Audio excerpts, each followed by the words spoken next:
Welcome to Seventh Sailing Association Frostbite. This is Series 1, Day 3. We're trying something new today. We're going to have Gavin walk us through the race in real time. So let's get started. Okay. It was an interesting day. We had to abandon the third race because the fog got so thick we literally couldn't find the windward mark. So luckily you can see the fog in this one, but it wasn't enough to inhibit us from starting. So it looks like we're coming into the last, 20, 30 seconds here. I'm sail number 92, starting near the boat. Looks like that guy's got bow out on me, so I'm trying to work it up, pinch it. You can see I'm trimmed in pretty hard. I'm trying to get up equal with him so he's not totally bow out on me. He bears away. This gives me an opportunity and a little bit of space so I can try to accelerate for the gun. I don't know if we're going to hear the gun on this. Unfortunately, no audio, but it looks like we're about 5 seconds from the start here. Okay. And my start, I like starting at an end because there's a lot of sag usually in between. So I'll either start near the pin or start near the boat, but usually I will not start in the middle. And it looks like the guys at the pin made out pretty good on this. So I'm falling back. I've got a new fake sail, one of those intensity radial sails, and I find that I'm struggling to point with it upwind. And you can see that guy below me just killed me. So I peeled away because I was losing out. So now I'm kind of banging to the right, just trying to find my groove, go fast, and keep the boat moving. Because in these kinds of conditions, you can see I'm actually hiking out a little bit. So it went from like postpone at the beginning because we had no wind to now we've got probably about 7-8 knots. But it's going to shift. It's going to die down. So my whole strategy today is to try to keep the boat moving. I adjust the vang. I adjust the downhaul on this new intensity radial sail I'm not happy with it. So you can see my point right now is not good. But regardless of my angle, I'm trying to keep the boat moving because if you can keep the boat moving, you can get some lift off of the foils and still benefit from that, even if the actual sail angle is not spectacular. So here it looks like you are obviously not the best start, and looks like you're kind of sticking to the right-hand side. Is that a strategy, or is that just to clear your air? That tack out was to clear my air, but I do believe you don't want to crisscross the course. So I started near the boat, so most likely I'm going to stay on the right-hand side. Mm-hmm. And if I start near the pin, I'm usually not in a rush to get back over. Although if you start at the pin, you do want to cross boats. So you can see now my speed's up a little bit. I'm starting to get bow out on a bunch of the guys. It's still a little bit of ways to go. Looks like the boats on the left are making out pretty well over here. At this point, are you quite nervous? Not so much. I mean, I've been sailing the boat long enough that I recognize patience is definitely a virtue and the way to go in laser sailing. So when you get nervous, you typically go slow because you're thinking too hard. So you just have to focus on, okay, I'm on the right and I have to make this work. And you're patient, you're hoping maybe a shift will come, but regardless, you got to be patient and just keep the boat moving. And what is your strategy here? Are you going to just try and find the ley line and come across, or are you going to try and tack a little bit underneath the ley line? I'll tack underneath if I think there's going to be a bunch of boats ahead of me, because if I go for the ley line, then I'm going to be in bad air. So I'm definitely going to have some boats ahead of me. So it's a good consideration to tack early. But I'm kind of hanging in there to kind of feel it out a little bit further. I'm not ready to make my decision yet because the wind may shift a little bit. Things may change. Okay, there's the mark. So it looks like perhaps some of the boats on the left may have even overstood a little bit because you're not looking too bad at this point. Right. Though the angle can be a little bit deceptive. Again, the boats coming on the left-hand side looking pretty good at this point. Yeah. And I was not in the top 3. I'm not sure what I was, maybe 6 or 8 or something like that. But definitely wanted to, when I was coming in, be aiming at the mark to close the door on the guys who were coming in on port tack. And I was able to do that there because... So you're coming in here, you're on starboard, but you've got somebody in your wind. Yeah, I do. You're going to be able to lay this mark here? Yes, yeah, I'm good. I thought there was more current, going to be more current today, but we really didn't see much out there. So here's those two guys, and I kind of forced it. Actually, I correct myself. I let them, they couldn't have tacked underneath me, so I kind of aimed low. I let them cross me because I knew they wouldn't, if they tacked on top of me, I'd still be ahead of them. So and do you communicate that audibly, or is it just a sort of... I'm less audible than others, actually. I did some time coaching, and that kind of calmed my nerves a little bit, and so I'm probably not the most vocal on the race course. If we had audio, you'd hear a bunch of people yelling and trying to intimidate others using the rules, and hopefully, somebody's right and hopefully somebody's wrong. But so yeah, if I feel like I do need that advantage of telling them, hey, I'm in the right here, and you need to steer clear of me, I will let them know that. Certainly, like in coming into leeward mark roundings, when we're at 3 boat lengths, do I have an overlap or not? And if I came from behind, I ask the person in front of me. If I had the overlap, then I don't ask. Right. I just say I have an overlap. But there's a bit of a art to that, to trying to help the competitors understand that you have rights or don't. Talk to us a little bit about what's happening here. It looks like you're sort of stuck in the middle of a lot of boats here going downwind. You've got boats on your left, boats on your right, boats possibly in your wind. Is there any thought here to clear your wind? Yeah, I mean, clearing the wind would be ideal, right? And I do have a bit of a lane right now, but to go really high, that's a lot of extra distance I didn't want to sail to, and to go low, I didn't really want to do that too. So I was trying to just keep a lane, and that might mean going up a little bit or down. But really, I'm trying to just keep the boat moving. And you can see I've got my board up probably about the right position, not too all the way up. Mm-hmm. And so I've got a little bit of maneuverability on this. With this new sail, it's a little different, but it's almost above 90 degrees. And I've eased my outhaul at the top mark to make the sail as full as possible. And I'm kind of just feeling the speed of the boat, and if it feels real slow, I'm probably going to either dive lower and ease my mainsail out, or I might come up a little bit and have a tighter angle. But I normally have pretty decent speed downwind, and I think it's just because I focus really hard on trying to keep the boat moving. People who just kind of sit there and just let the wind take them down are not capitalizing on as much as they can when they're sailing downwind.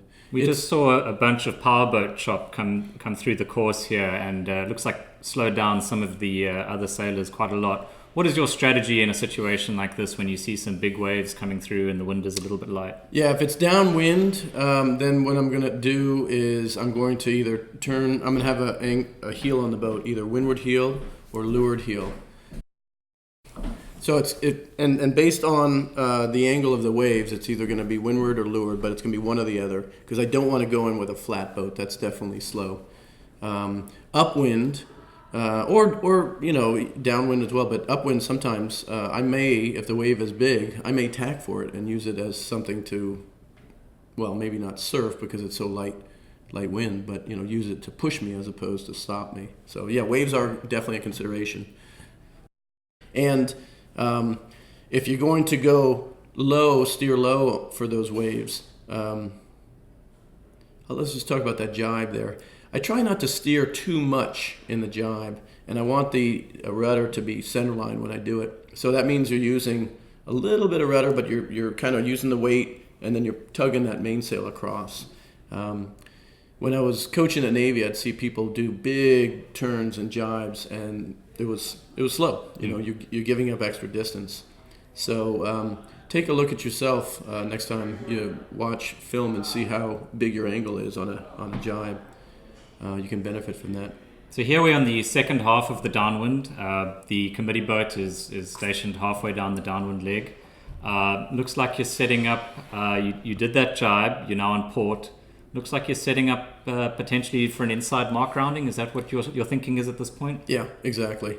You always want to shoot for that because that's a stronger advantage. If you're coming from the outside, then you're relying on speed, tighter reach or some kind of speed that you're going to achieve. So yeah, I'll always fight for that inside overlap.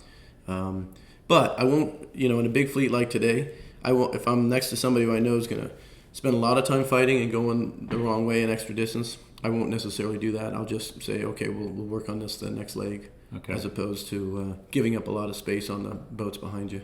So here you've got a boat, probably 2 or 3 boat lengths ahead of you. No thoughts of trying to get an overlap here, obviously.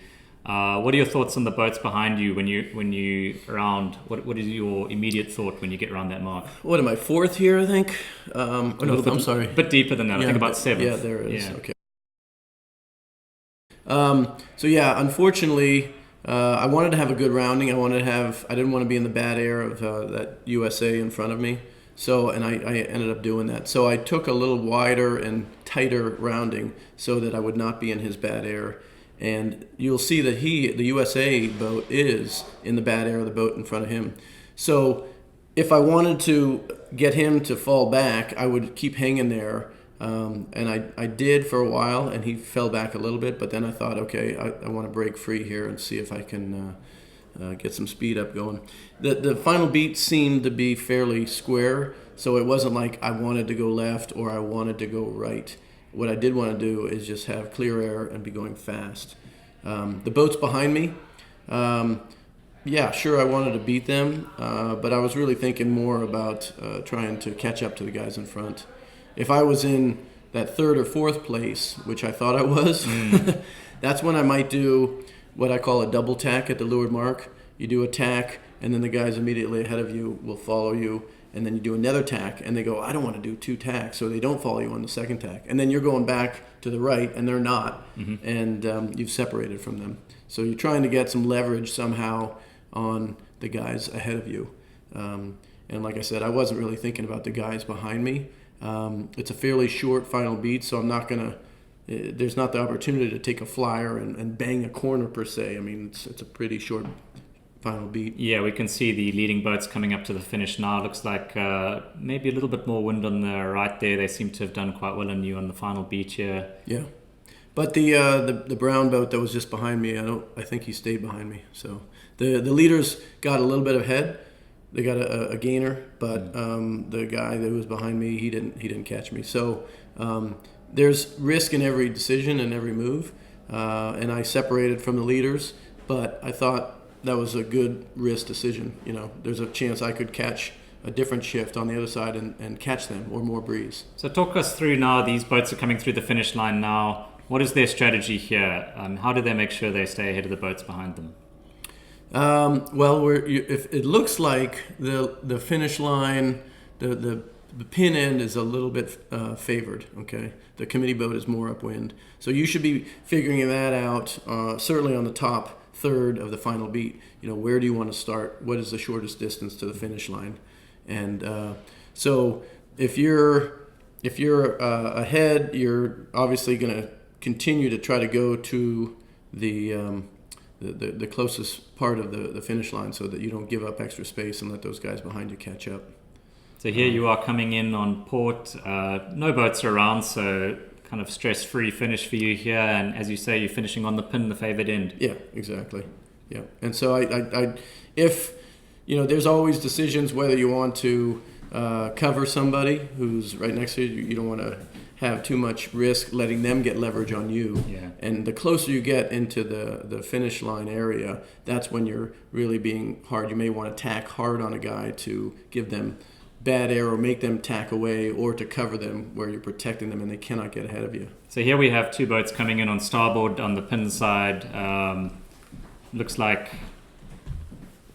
one just tacking onto port through the finish, and we've got some boats coming through on the boat side as well. So in a situation like this, is it best to just stay on starboard, or is it best to sort of tack onto port, throw the nose through the finish line, sort of make a dive for it? I would say if you're if you know where the line is, then it's always good to shoot head to wind, if you will, or tack. Okay.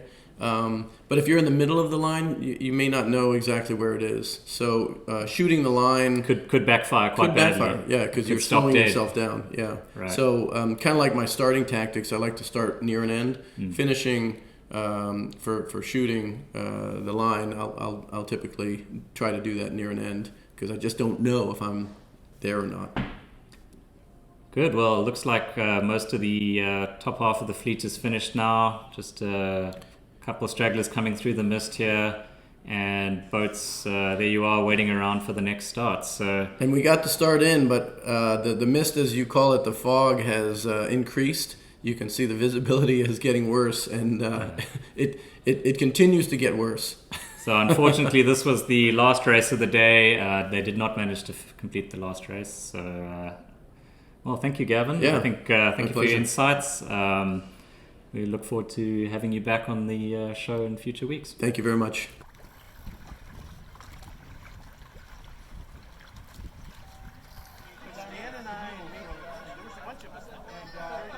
APS didn't want it. Yeah, Kai always like, you want it?